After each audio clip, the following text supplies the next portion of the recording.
zelo malo ljudi, zelo nizek je ta procent ljudi, ki doživlja ekološko tesnobo na ravni, ki bi se jo lahko enačili z klinično depresijo ali pa z anksioznostjo. Tako da to definitivno ni duševna motnja. Tega fenomena, samo občutenje, observacije, občutenja, tega ni v drugih kulturah, civilizacijah, v drugih kontinentih, in da je to zelo veliko prisotno v zahodni civilizaciji, kar pomeni, pravzaprav, da je ta občutek kulturno sproduciran. Predstava o tem, v kakšnem svetu živimo, ki je znanstveno utemeljena, skozi socializacijo se to posreduje mlajši generaciji, potem pa ona na tak način razume sebe v tem svetu. Pogosta kritika je upravičena.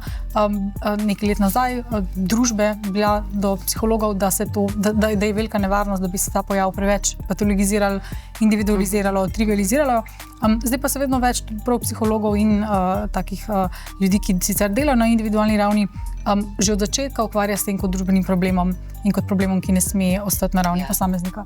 Glej, kaj nam dalo je vesolje, bezkončno zvezd nad mano, ta planet je vse, kar imamo.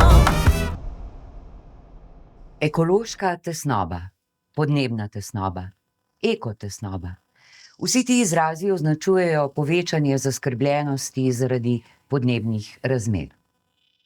Izraz je precej nov, prvič se je pojavil pred približno 10 leti.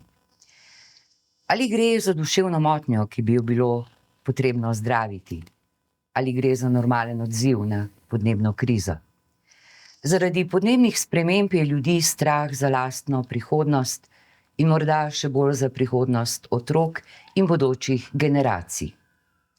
Prevevajo jih občutki jeze, nemoči, krivde, obupa.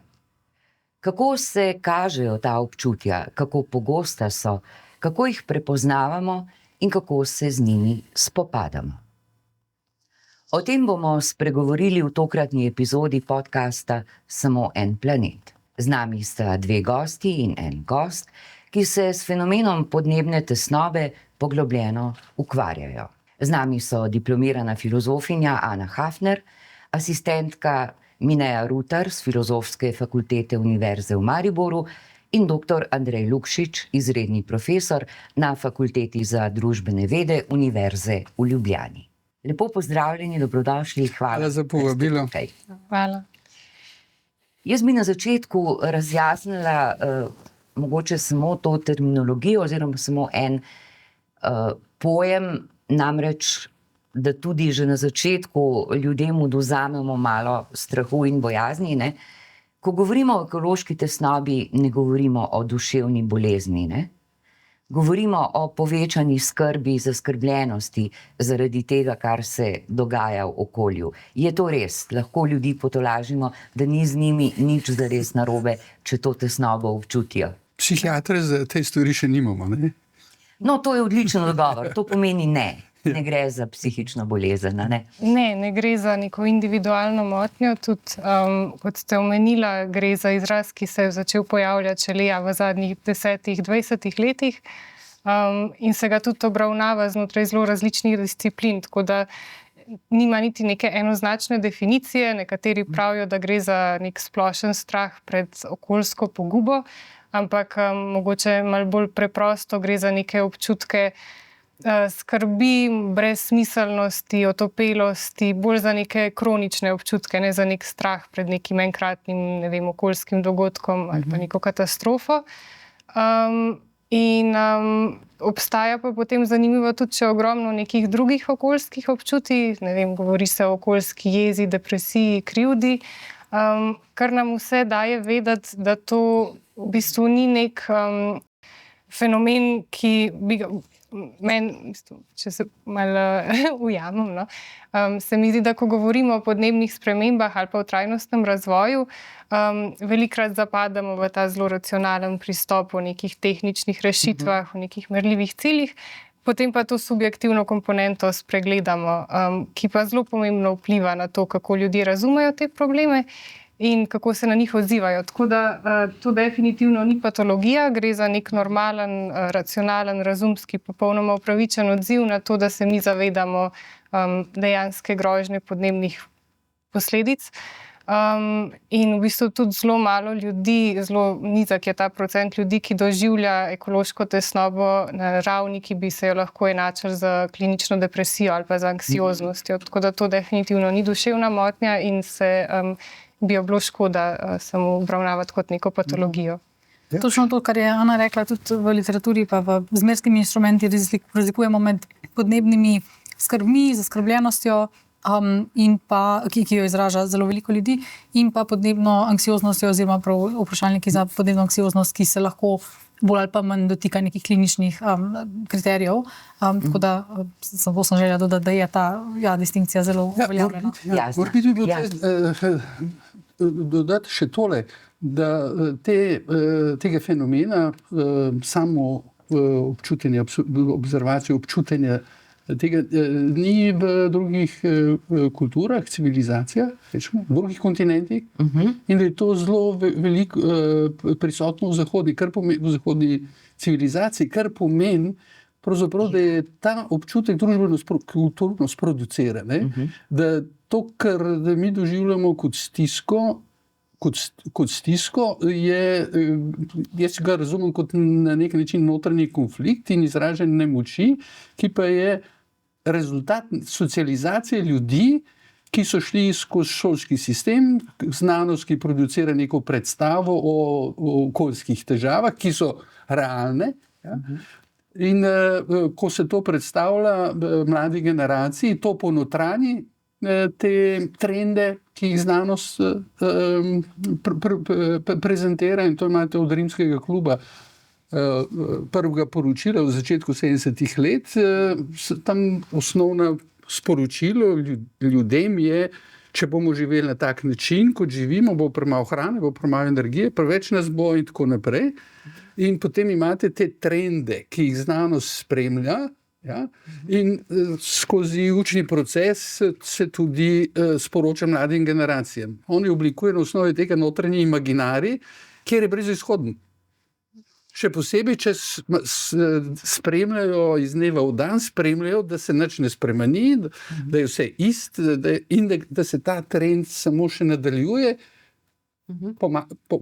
raba energije, več hrane, več nas je in tako naprej. In potem imate ta vprašanja, ki se v politiki izpostavlja in se spet ne rešuje znotraj politike. In potem vidite, da je predstava o tem, v kakšnem svetu živimo, ki je znanstveno utemeljena, to se pravi, gre za določen način izgrajevanja tega imaginarija, skozi socializacijo se to posreduje mlajši generaciji, potem pa ona na tak način razume sebe v tem svetu, v tem imaginariju. To, bom rekel, se mi zdi, da je ta stiska pravzaprav civilizacijska, bom tako rekel, simptom pravzaprav celotnega razumevanja zahodnega sveta, realnih okoljskih problemov in težav.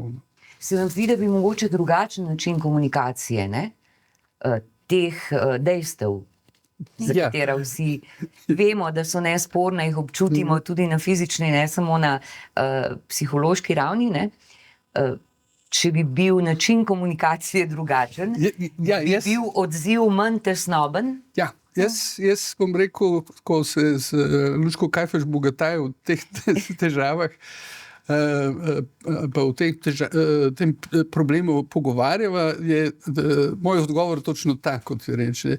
Tudi ko so se z Dušanom Plutom pogovarjali že pred 14-15 leti, da znanost koriše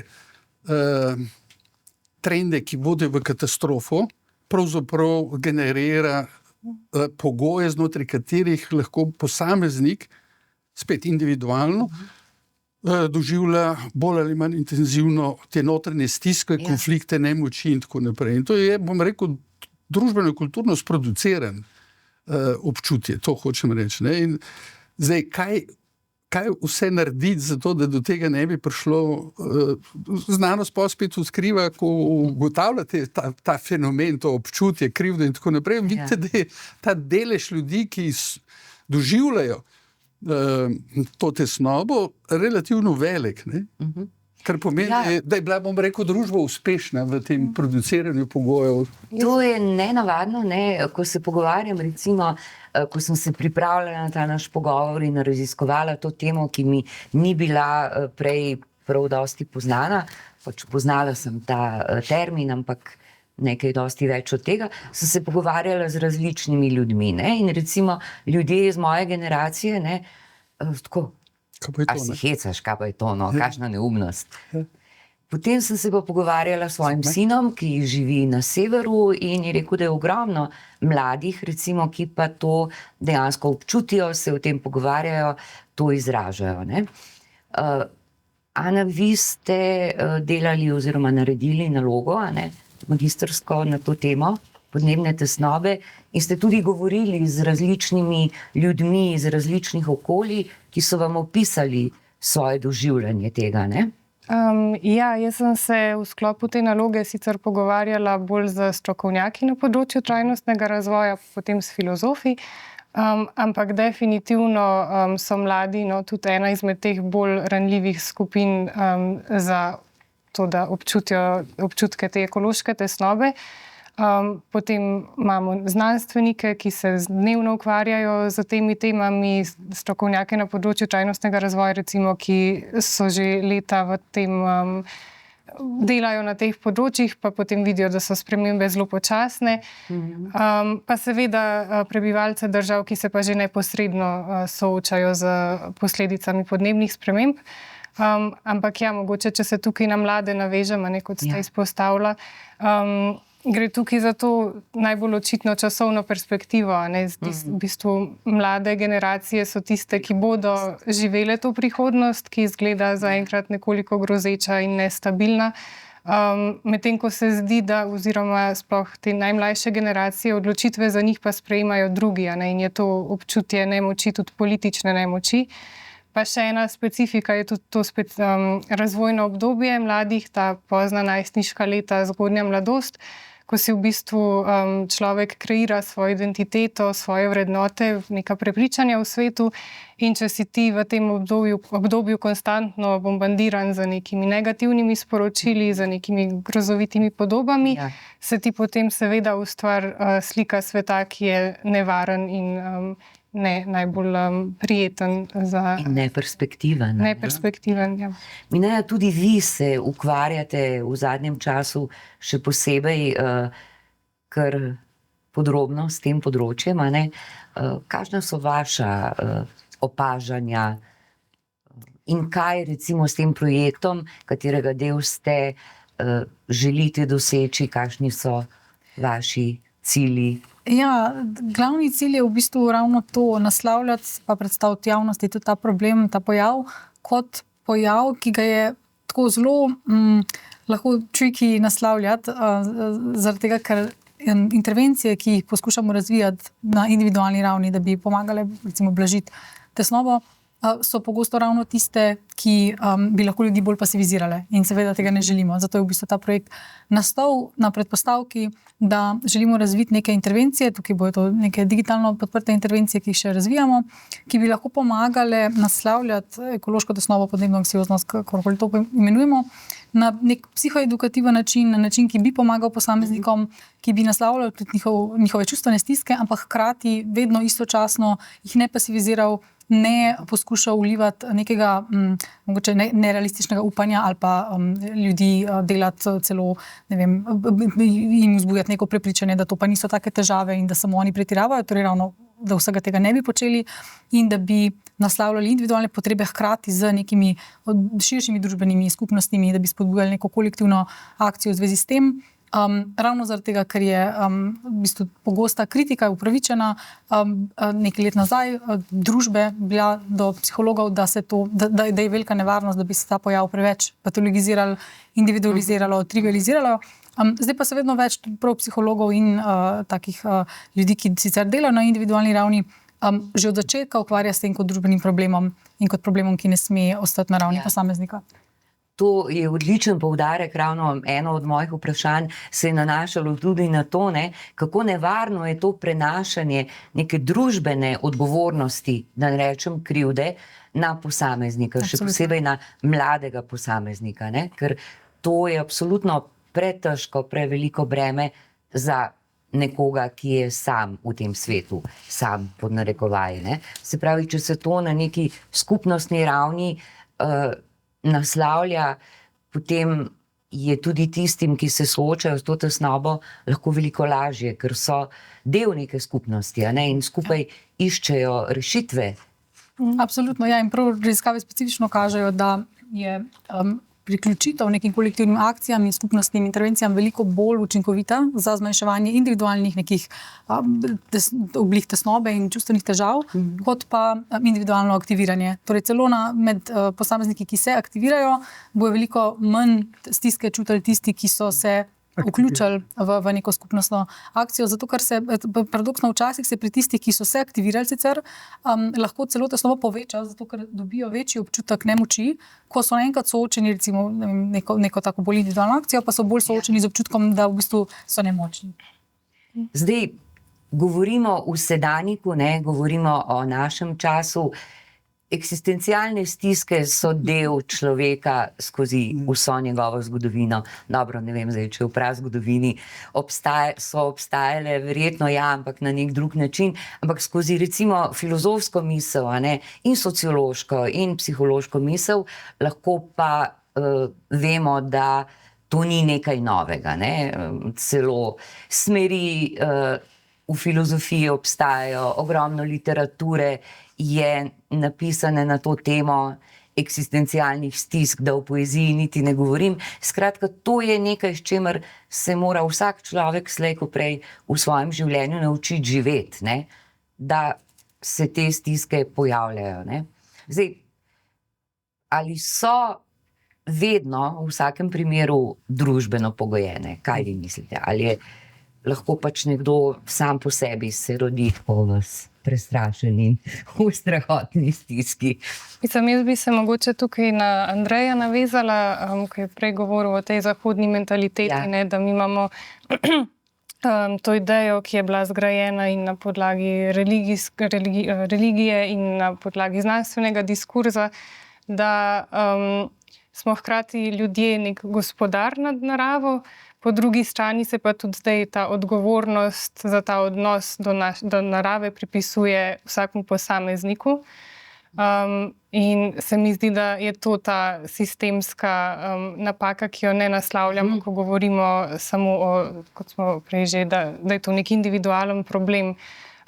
Pozabimo pa, da gre tukaj v bistvu za potrebne spremembe, ki bi na strukturni ravni. Tako da v nekem smislu, vsak posebej se more soočati s temi občutki, ampak samo neko individualno delovanje, neko zeleno potrošnjo ali pa to, da spremenimo način prehrane, ne bo dovolj, se je treba potem tudi kolektivno aktivirati. Se o tem velikokrat na različnih ravneh, v različnih kontekstih debatiramo, o tem, da lahko vsak sam stori nekaj malega, ampak da edino sistemsko kot družba ali pa, če rečemo, kot civilizacija, lahko pa naredimo nekaj, kar bo res naredilo premik, da se bo poznalo, če tako po domače rečem. Ja, morbiti bi se vrnil na to, prej smo govorili o stiskah, ki jih imajo mlada generacija.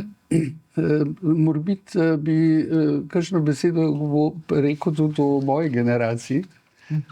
To so ljudje, ki so se profesionalno posvetili proučevanju trendov, ki so rezultat onesnaževanja ali vode ali zraka, izumiranja živalskih, rastlinskih vrst. Skratka, tisti, ki se ukvarjajo z disciplinami veta v življenju. Rečemo, biologi so pa taki.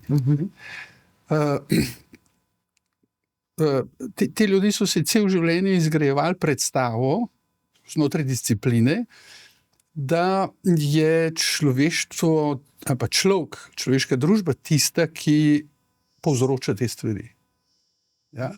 Se pravi, biologi, ko ugotavljajo, kako vrste izginjajo in da jih čez zdaj več vrst izginja v zadnjih 20-30 letih in da kljub vedenju in poznavanju, v katerega tudi sami prispevajo kot posamezniki znotraj raziskovalnih skupin, še znotraj inštitucij, znotraj mrež evropskih in tako naprej, z velikimi opozorili odločevalcem se trend ne obrne. In to spremljajo 30-40 let. In tisto, kar jaz opažam v pogovorih, ko smo se začeli razpravljati o teh notranjih stiskah, so mi vsi in v teh osebnih pogovorih rekli, jaz imam to že cel življenje. Pazite, ti ljudje živijo 40 let v tem notranjem občutju in nezadovoljstvu. In na kakšen način se oni potem angažirajo kot strokovnjaki. Ne? Kot strokovnjaki vidijo, da kot strokovnjaki ene discipline, povezani na globalni ravni, nimajo nobenega učinka. Ni rezultata, ki bi si ga želeli. To je, bom rekel, ta občutek ne samo v mladih generacijah, ampak tisti, ki producirajo vedenje, ki nam govori pravzaprav o tem, kaj se pravzaprav v tej družbi dogaja, kar se tiče naravnega okolja, ki je nujni pogoj za preživetje človeške družbe. Se pravi, ta nemoč jih pelje, tisto, nisem delal te raziskave, pa ko sem se pogovarjal, pelje v cinizem. Nič se ne da narediti, brez veze, pejmo čim prej v pokoj. In to je zame bilo, ko sem se pogovarjal, to je zadnjo leto, ko sem več stikal z temi ljudmi, na eni strani, na drugi strani pa generacija biologov tam od 40 do 45 let, gre pa zelo radikalno v ekstremno aktivacijo, kjer so zelo agresivni v razumevanju do človeške družbe. V kakšnem smislu? To pomeni, da grejo tudi v ekoterorizem. In da so zelo izključujoči v odnosu do drugih skupin, ki na drugačen način razumejo rešitev oziroma celotno problematiko in izhod iz te situacije.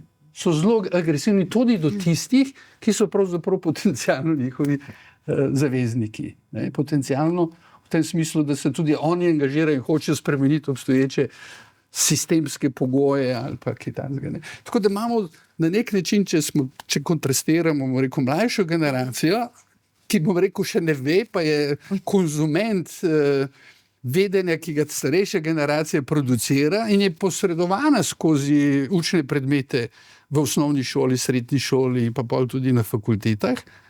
Pa tudi sami se pol angažirajo kot raziskovalci, skozi doktorske študije in raziskovalci, iščejo odgovor in ga znotraj teh disciplin ne najdejo in potem v tej notranji, ne da bi ga bili sposobni artikulirati. Zato se mi zdi zelo pomembno, da to občutje pri raziskovalcih, ki producirajo to vedenje, da se ga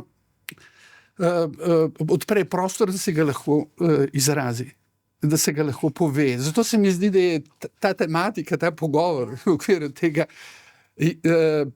prilika in nujna stvar, da se tudi o teh stvarih govori, ne samo, da biologi govorijo o naravi in o trendu, ampak da govorijo tudi o tem, kaj oni občutijo, kaj proučujejo te stvari. No, ta del se mi zdi pomemben, ker od tukaj naprej bo mogoče naslavljati tudi njih kot nosilce ali pa sonosilce tistega akterja, ki se ne bo posvetoval samo kako utišati te notranje konflikte, ampak kako spremeniti pogoje, v katerih živali umirajo in v katerih mi skrbimo.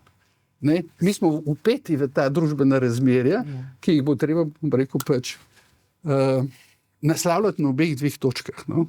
Zdaj, velikokrat slišim, berem, kako je pomembna interdisciplinarnost in kako morajo naravoslovne in družboslovne vede sodelovati. izmenjevati svoje izsledke, svoje dognanja. Ne? Zdaj, potem, kar sem zdaj slišala, sodeč, v praksi to še ne obstaja. Ali obstaja? Že obstaja. V majhni meri, Ja, že pa obstaja. ni dovolj skomunicirano. Ja, tako bom rekel, naravoslovna in tehnična inteligenca, ne, v zadnjih, rečemo, 10-15 let se zelo odpira tudi za družboslovne vsebine. Name se v tem obdobju, o katerem zdaj govorim, se zelo nanašajo. Na drugi strani imate pa družboslovce in humaniste, ki se nočijo o tem pogovarjati. Tako da imamo na fakulteti relativno zaprte raziskovalce, ki producirajo vedenje na svojem predmetu. A so to sociologi, politologi, komunikologi, in vprašanje narave tle noter ne obstaja. No, bom zdaj vprašala mladi raziskovalki Minejo in Ano, kako je s tem sodelovanjem znotraj recimo vaše generacije. Pri tem projektu Mineja, ki ga vi delate trenutno, sodelujejo samo družboslovni strokovnjaki ali tudi iz drugih naravoslovnih ved? Ne, v bistvu tisti, ki delajo ta projekt interdisciplinaren, so v resnici bolj tehnične sorte, zato ker nam bojo pomagali razviti intervencijo digitalno. In v resnici nekih naravoslovnih raziskovalcev niso vključeni v ta projekt, tako da ta je bolj nekako psihološko zasnovan. Sem pa prepričana, da lahko ti kaj več poveš o interdisciplinarnosti v smislu, kako vi raziskujete to na inštitutu. Ja, mislim, v sklopu inštituta se začenjajo tudi študentski projekti, ki so pa izrazito interdisciplinarni, kjer sodelujejo tako študentje gozdarstva, biokemije, biomedicine, pa potem na drugi strani študentje iz AGRFT-ja, iz politologije, tako da so taka zelo zanimiva kombinacija. No. Se mi pa zdi, da bi bilo potrebno več tega, no, da so neki zametki, ampak da je to še fino naprej razvijati, ker prav ta tema ekološke tesnobe je taka, se mi zdi, na presečišču toliko različnih disciplin, da je fino, da vsi nekako prispevamo. Andrej je dvakrat v našem pogovoru do zdaj omenil šolski sistem, ne? Sem si zelo dobro zapomnila, ker mislim, da je poudarek zelo na mestu, a ne, kaj se producira skozi naš izobraževalni sistem in ali so te specializacije, predvsem na višjih stopnjah, preveč ozke, in to zdaj ugotavljamo, da se nam to maščuje, poskušamo to popraviti, spet povezati, narediti spet renesančnega človeka. Gre za eno mehko konceptualno razliko. Renesančni človek je bil eden sam, ki je bil univerzitet. Mi moramo pa to vedenje, ki ga je imel, kompleksno vedenje, ga je treba vedno znova sproducirati skozi te specialnosti. In tle pol pridemo na vprašanje, tisto vaše prvo, da je treba to sproducirati s komunikacijo. In interdisciplinarnost razumemo kot specifično vedenje o enem segmentu kompleksnega okoljskega problema. Vsaka disciplina svoj predmet definira v neki relaciji, v nek zoren kot osvetli okoli kompleksnega vprašanja. Če je to vprašanje voda. Ne? Imate različne discipline, se ukvarjajo z vodo in en segment obdeluje. Naprimer, vodari na fakulteti za gradbeništvo, njih voda zanima sem količina pa moč. Biologi se z vodo tudi ukvarjajo, pa jih zanima, rekel, kot prostor, kjer so živali. Kmetici, njih voda pa zanima kot nujni pogoj za to, da rastlince rastejo, če imajo in tako naprej. Ne? Skratka, imate zelo različne. Zdaj, ampak kako pravzaprav ta fenomen vode, ki je v različnih disciplinah obravnavan v enem samem segmentu, kako ga narediti v misli kompleksnega? Se pravi, gremo na ta univerzalni, se pravi, da bo en tip ljudi skrbel za ta univerzalni pogled, ali se pa organiziramo tako, da bo vse te discipline, posamezne fragmentarna vedenja si dopustila drugi, da dopolnjuje tisto, kar ona ne ve. Zato se mi zdi, da je ta izhodišče za interdisciplinarnost in tak tip izgrajevanja kompleksne predstave, ki je pa nujno potreben za politično odločitev. To so strokovne podlage za politične odločitve, ki morajo biti pa spet kompleksne, ne samo enosmerne, izpeljane iz ene discipline ali pa vedenje ene discipline, ker pa imate te kontradiktorne učinke in tako naprej. No, ampak, če gremo nazaj na to, kako zgenerirati to kompleksno predstavo, je vprašanje, ključno vprašanje, da se vsak strokovnjak,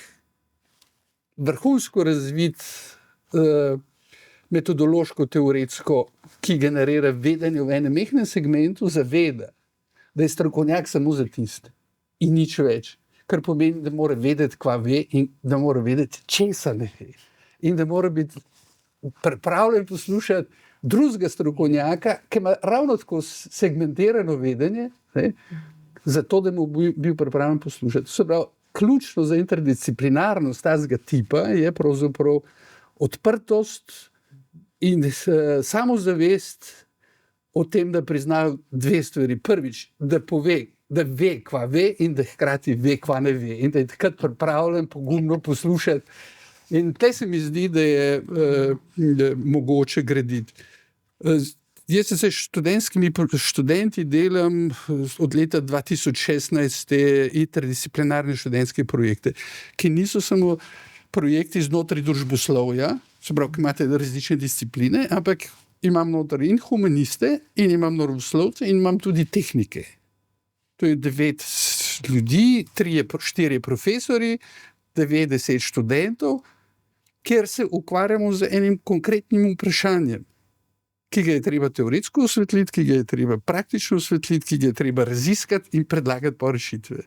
Zdaj v tem primeru, naprimer, v Sloveniji že desetletja odprt problem je kontaminacija tal v Celju zaradi cinkarne, delovanja cinkarne, in tam imamo vprašanje težkih kovin, 5, 6, ki so zelo zdravstveno problematične, posebno za ciljne skupine, rečemo za otroke.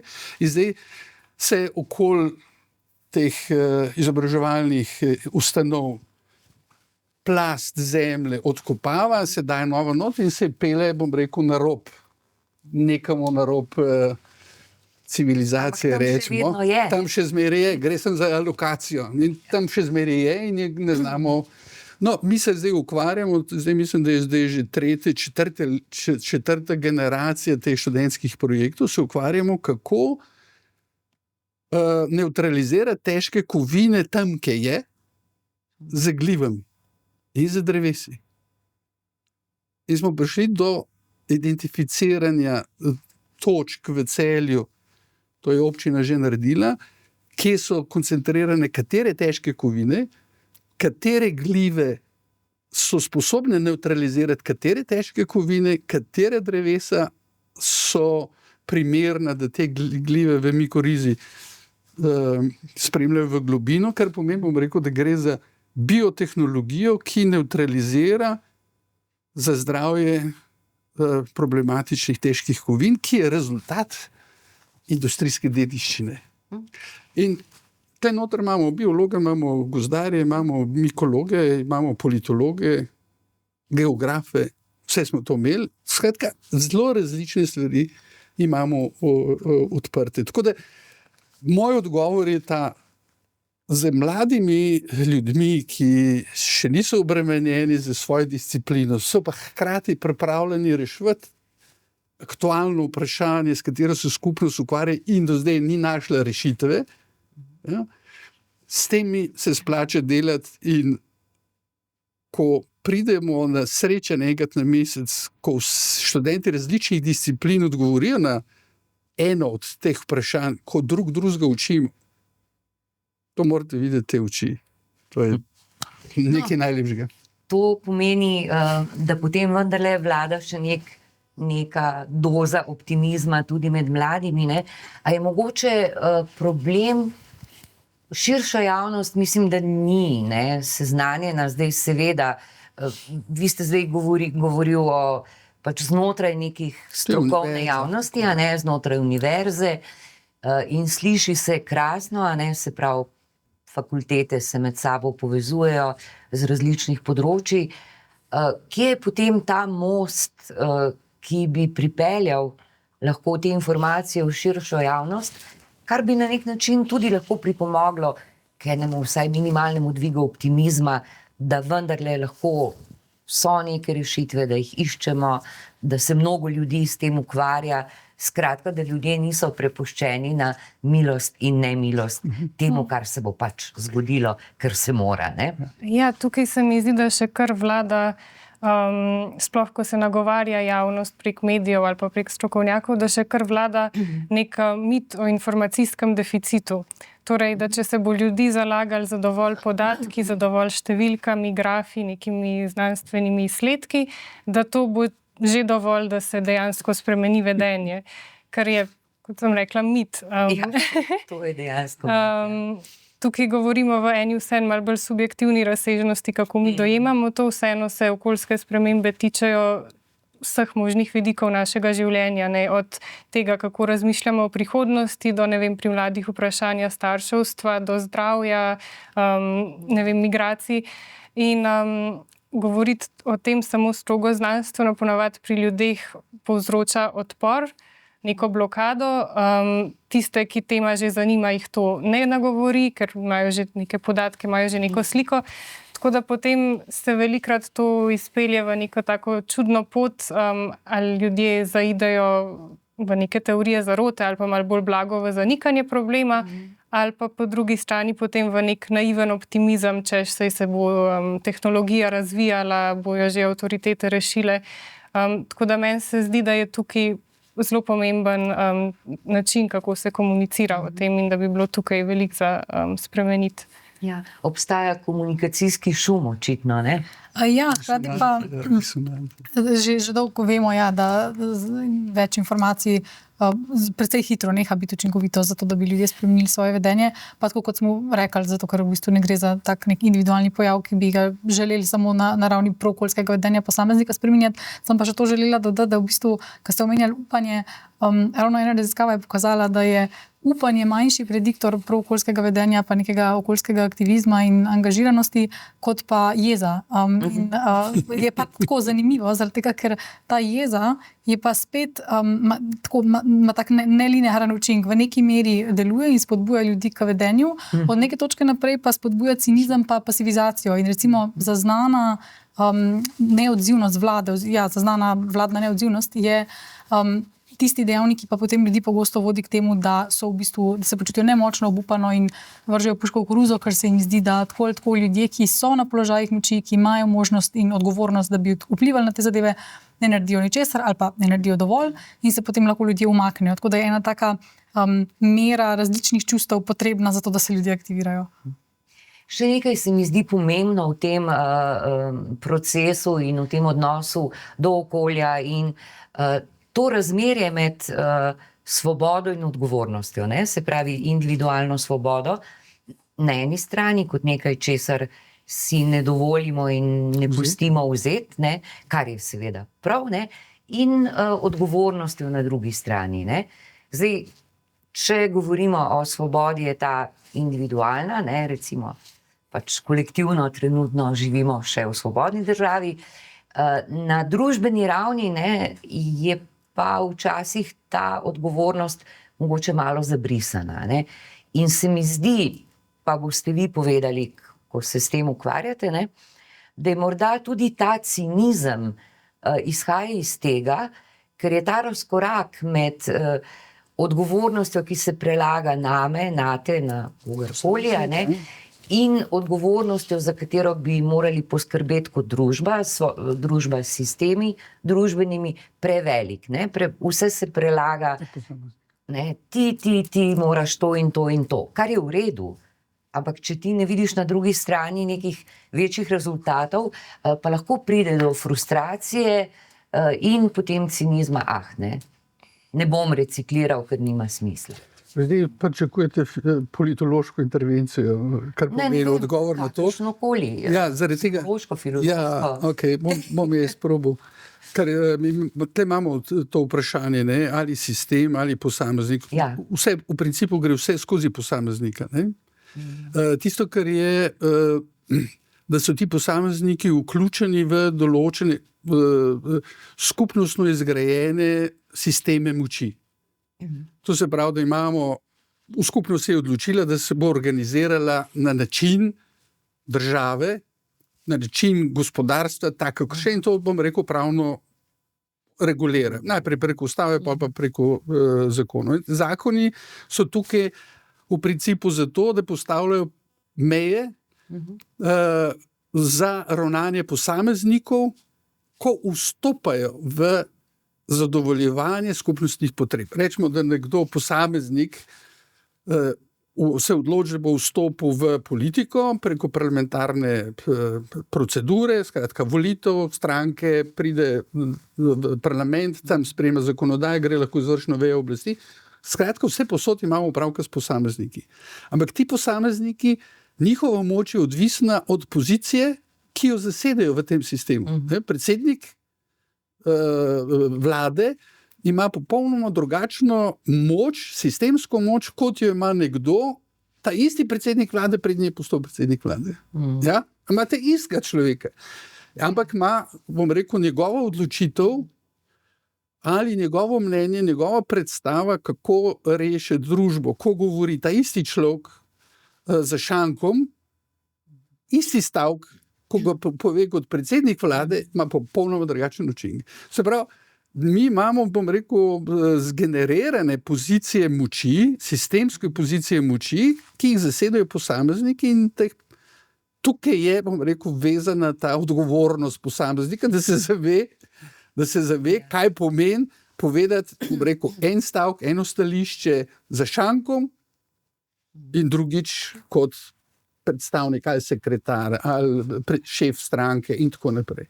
Ja. To je, bom rekel, ta sistemska pozicija. Druga je pa seveda tudi strukturna pozicija.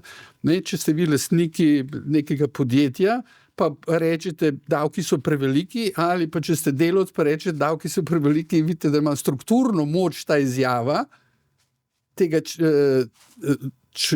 dveh ljudi, ki sta v produkcijski proces vključena, en, ki vodi, ki je lastnik, in drugi, ki, bom rekel, je tam zaposlen, ne, sta popolnoma različni. Se pravi, da ta odgovornost mora biti vezana ne na posameznika, ampak na pozicijo posameznika v sistemu oziroma v strukturi. Ne. Ta odgovornost je vezana. Pa imate, ne vem, politično, pravno, ne vem, kakšna še je odgovornost. Ja. Od tega se pol pravniki igrajo. Jezikoslovju, ne, recimo, ko je raven govora odvisna od govornega položaja, ne, pa konteksta. Pa v družbi moč besede, moč govora, moč izrečenega odvisna od družbenega položaja. Morbiti, jaz glede tega sem še to rekel, ko smo se prej pogovarjali v študentskih projektih. Omenil sem, da se spreminja ta disciplinarno zaprtost univerze v zadnjih 10 letih in da se ta generacija tam od 40 let do 60 let odpira do vedenj drugih disciplin. In lansko leto smo zagnali en velik projekt, ki ga minister za okolje in prostor koordinira, ki bo segla na različne ravni in prihaja do te interdisciplinarnosti. Med drugim, ko se v slovenščini reče work package, 9 skrbi univerza, različni strokovnjaki, različnih fakultet govorimo o tem, kako izobraziti različne strukture v tem sistemskem smislu, ki odločajo, pa nimajo še vedenja. To se pravi, mi smo šli pol na koncept mikrodokazil, kjer bo določeno vedenje posredovano tem ljudem v administraciji, v raziskovalnih skupnostih, v učiteljskem zboru, v državnem aparatu in tako naprej, v lokalni skupnosti. Tisto, kar smo dosegli, preden smo ta projekt prijavili, je ta, da če bomo izobraževali biologe, učitelje biologije v srednji šoli preko mikrodokazil, bo 50% bioloških vsebin, tisto, kar je bilo do zdaj vezano. Ostalih 50% bo vezano pa na druge. Humanizem, ekonomijo, pravo, družboslovje. Kar pomeni, bom rekel, da se bo v samem izobraževalnem programu izgrajevala interdisciplinarnost in se bo poskušala odgovoriti in naslavljati ne samo profesorja biologije na njegovi strokovnosti, ampak tudi tisto, kar smo prej govorili, da bo poskušal odgovoriti na njegovo tesnobo, na vprašanje, ki se mu postavlja, pa ne dobi odgovor, ali pa dobi odgovor v teh instantnih teorijah zarote ali kakšnih drugih približnicah. Zdaj smo začeli na univerzi skozi take projekte graditi to interdisciplinarnost. Pred tega ni bilo mogoče narediti. Zato pravim, da je tam velik preukret. Jaz si zdaj tako predstavljam, bodoče profesore in študente, kako se sprehajajo po dvorišču v aristotelovskem duhu in debatirajo o vseh bistvenih rečeh življenja in sveta okoli njih. To je zelo idealistična predstava, verjetno. Ja, bi bilo fino, no? se zelo veselim teh. Kako pa mlade filozofinje in filozofi debatirate in o čem debatirate? Verjetno ne samo o filozofiji. Ja, se mi zdi, no, da saj znotraj filozofije, da je še kar mogoče za malo bolj zaprt balonček, da se vseeno še ne ukvarja toliko z sodobnimi težavami, da moj občutek je tak, da ne morem govoriti na splošno. Se mi pa zdi, da med mladimi mogoče je tudi večja želja po tem, mogoče bolj interdisciplinarnem sodelovanju. Tudi sama sem nekoliko interdisciplinarna, v bistvu diplomirala sem na filozofiji, potem magisterij na managementu trajnostnega razvoja, tako da imam iz različnih perspektiv neko sliko. In si sama želim, da bi šli mogoče bolj v to smer, je pa težko, ker se potem zdi, da nikjer pa nisi dovolj specializiran, da bi pa res lahko udaril z roko po mizi in rekel, to je tako, ne? Vedno se ti zdi, da nekaj pa še manjka, pa da se... Se vam zdi, da je ta pritisk specializacije, ki se zahteva danes od mladega človeka, da bo vrhunski strokovnjak samo na tem svojem ozkem področju, da je to pravzaprav zaviralno za en tak širši, bom rekla, duhovni, miselni razvoj mladega človeka? Za eno širino, ki jo pa pravzaprav vsak od nas ali pa vsak od tistih, ki želi delovati v okviru družbe za skupno dobro, potrebuje, ne? Ja, vsekakor. Res mislim, da so različni ljudje, različne skupine, različna delovna mesta različno odprta do tega, kako zelo si specializiran, ampak da je ena ogromna prednost tega, če imaš lahko širši kontekst v mislih, če lahko povezuješ koncepte iz različnih disciplin in poznaš sodobno dogajanje na različnih področjih. Hkrati pa je lahko ta pritisk, kaj je neka naslednja niša, v katero se moramo vpeti, zato ker je tam projekt, ker je tam delovno mesto, ker je tam denar, ker je tam ne vem karkoli, je lahko zelo velik. Tako da sigurno ni zelo spodbuden za razvoj nekega renesančnega človeka. Ja. Mladi mislec, ki ima vse pogoje za to, da lahko razmišlja, to je danes utopija, verjetno, ne? In ideal in želja mnogih. Ampak najbrž pa ne moramo pričakovati od družbe, kakršna je, ne? Izrazito kapitalistična, izrazito usmerjena v produkcijo, v proizvajanje vedno več in več, da bi take stvari podpirala, da bi tukaj recimo videla nek potencial, ne? Da se mladim pusti to svobodo, ne? Če se zdaj vrnem k pojmu svobode, da pridejo potem do tiste točke, ko bodo lahko svojo odgovornost, ravno zato, ker so imeli toliko svobode v tistem času, ko jo človek najbolj potrebuje, da bodo potem lahko to odgovornost udejanjali in res koristili skupnosti, a ne? Ker to, kar ste zdaj rekli mi, da se je treba takoj vpeti, takoj je treba začeti razmišljati o službah, o pozicijah, o projektih, skratka ta boj za preživetje na nek način, ne? To je nekaj, kar se mi zdi, da bi imel človek vsaj malo moral biti od tega varovan, ne? Ja, vsekakor ni nujno vedno spodbudno okolje, zato si pa mislim, da se moraš biti zmožen to izboriti, ravno v luči tega, da lahko razvijaš interese, ki so ti pomembni, zato ker si na ta način ne samo bolj zadovoljen, ampak lahko veliko bolj kvalitetno prispevaš k nekim pomembnim družbenim problemom. Morbit bi postavil še eno idejo, to je, kako je produkcija vedenja vpeta v sistemske razmerje moči. Če je na hiter, zaradi tega, ker znotraj tega se da ugotoviti, kje so prostori svobode in kje se splača angažirati svojo energijo, da bo uspeh večji, a pa učinek večji. Sklical se bom na Buravoja, sociologa svetovnega, on je pred leti vodil to svetovno sociološko združenje in je pač to idejo lansiral tudi na globalni ravni. No, gre za to idejo, da produkcija vedenja je danes vezana na potrebe, ki jih identificirajo tisti, ki poganjajo produkcijske procese. To se pravi, da je vezana na to in ti tudi financirajo ta tip raziskovanja. Ker tam imate od farmacije, bom rekel, do kmetijskih gnojil, pa če šte tudi do vojaške opreme. Ta druga je potreba javne oblasti, da prihaja do določenih spoznanj in o človeku, in o družbi, in o tehnologijah, ki so nujno potrebni za sprejemanje odločitev.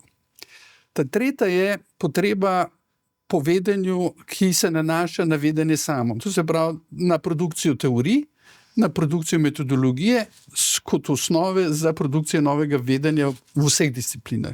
Se pravi, da se akademija sama sebe reproducira in razvija. Četrta je pa obravnavanje eksistenčnih vprašanj, ki nujno rabijo refleksijo in podporo ljudem, ki so vrženi v ta eksistenčno stisko. In zdaj, če gremo pogledati, kje se finančne sredstva najbolj nabirajo. Rečemo, kapital je zelo zainteresiran, da financira in to imate, bom rekel, velike finančne fundacije, ki suportirajo ta tip raziskovanja. To so v glavnem tehnične, zato imate razvoj te tehnologije zelo velike in seveda vojaške, naprimer v tem primeru tehnologije, ki tudi zelene tehnologije, ki se zdaj s kitajskim kapitalom zelo hitro razvija, zasedajo svetovni trg, rečemo tako. Skratka, imate te odločitve, politične odločitve, kapitalske odločitve, ki podpirajo ali pa vzpostavljajo finančne pogoje in določajo tudi teme, ki se naj razvijajo oziroma razvijajo. Kar pomeni, bom rekel, kjer je denar, grejo kadri, novo izobraževanje, projekti in tako naprej. Pri državi ravno tako rabi za te stvari, ampak manj. Za akademijo tukaj nimate projektov. Ste že videli, da bi slovenska Aris, naprimer, financiral razvoj kakšne teorije na kakšnem področju. Tega ni več. Bilo je, zdaj tega ni več. Temu se reče, zdaj rečemo bazične raziskave. To je zginilo pravzaprav. Tudi s financiranjem javnofinančnih sredstev. To je vse na volonterskih plečih tistih, ki se z to produkcijo institucionalno ukvarjajo. O raziskovalnih inštitutih na univerzi. Potem imate pa to za civilno družbo, ki so pa eksistenčna vedenja, ki so nujno potrebna, teh pa sploh ni. To imate pa mehne finančne sredstva, ki jih razpisuje nevladnim organizacijam, da se oni malo s tem ukvarjajo. Se pravi, alokacija finančnih sredstev, ki so na razpolago, s katerimi odločajo kapitalski centri, politična moč, akademski centri in ta civilno-družbeni, vidite, da je popolnoma drugače razporejena, kot je bila včasih. In s to neoliberalno predstavo, da je treba graditi na razvoju tehnologij, modernih tehnologij in da nas bo rešilo to okoljskih problemov, socialnih problemov, vojni in tako naprej, je zgrešena. Se pravi, kdo je tisti, ki bo odločil o tej prioriteti, kam se naj družbeno producirane finančne sredstva lansirajo, kateri tip vedenja? In smo spet na političnem vprašanju. Kako tiste, ki rečejo, temo spremeniti način financiranja na globalni ravni, nacionalni, evropski ravni, nacionalni ravni, spremeniti in kako se ta proces vodi. To so procesi, ki trajajo 20, 30, 40 let. eno življenje posameznika je relativno malo. Ne? Moramo biti pa zavestni, da vsako leto, ko nova generacija pride, deduje tisto, kar je prejšnja generacija izposlovala in izborila. Se pravi, zavest o tem, da so to dolgotrajni boji, so sestavni del političnih bitk v teh velikih prerazporeditvah. Ne. Mogoče ta zavest, ne, da gre za dolgotrajen boj na vseh področjih in da gre tudi za to, da ne smemo izgubljati notranjega poguma in Tako je. te duhovne moči, ne, je lahko tudi neka perspektiva mladih in če je človeško življenje res kratko, v vseh teh dolgih procesih, skozi katere gremo kot civilizacija, ne, pa vendarle vsakdo lahko prispeva nek svoj del, ne, skozi raziskave, ki mogoče tudi niso bile naročene in financirane. Ne. Verjetno je tudi v mladih še ta idealizem prisoten. Če ne drugega, pa da ne zagrenim preveč vaše lepe misli, s katero se sicer zelo lepo se strinjam, no? Ampak če ne drugega, imamo pa potem tudi ta eksistencialističen pristop, ne, da lahko pa navkljub temu kljubujemo absurdu situacije, v kateri smo, da je to zdaj, ker vse postalo nekako normalno in gremo iz dneva v dan, kot da se nič ne dogaja, pa v bistvu v tem kljubovanju najdemo neko notranjo moč in smisel. Ja. Mora biti sistemska, občanska znanost, ki se zdaj pojavlja s profesorjem Mlinarjem, ne, akademikom, ki je lansiral ta koncept občanske znanosti, zapolnjuje to vrzel, ki strani oblasti, strani kapitalskih centrov, strani akademskih centrov ni bila naslovljena. In zdaj se tudi finančno podpira občansko znanost. Lansko leto so bili prvi razpisi. Ne? To pomeni, bom rekel, da se ljudje začnejo ukvarjati z vprašanji, ki njih matra, pa pokličejo, bom rekel, ljudi, ki so izšolani, da skupaj producirajo vedenje, zato da jim bo bolj jasno, v kakšnem svetu so se pravzaprav znašli in zakaj razumejo to svojo pozicijo na način, kot jo razumejo, doživljajo in tako naprej. Kaj lahko naredijo? Dopolnjuje s tem, kar je rekla Ana, Ja. in nazadnje bom dala seveda besedo tudi še Mineji, ne, ki je prikimavala zdaj vmes, ne. Vsi smo si nekako prikimavali.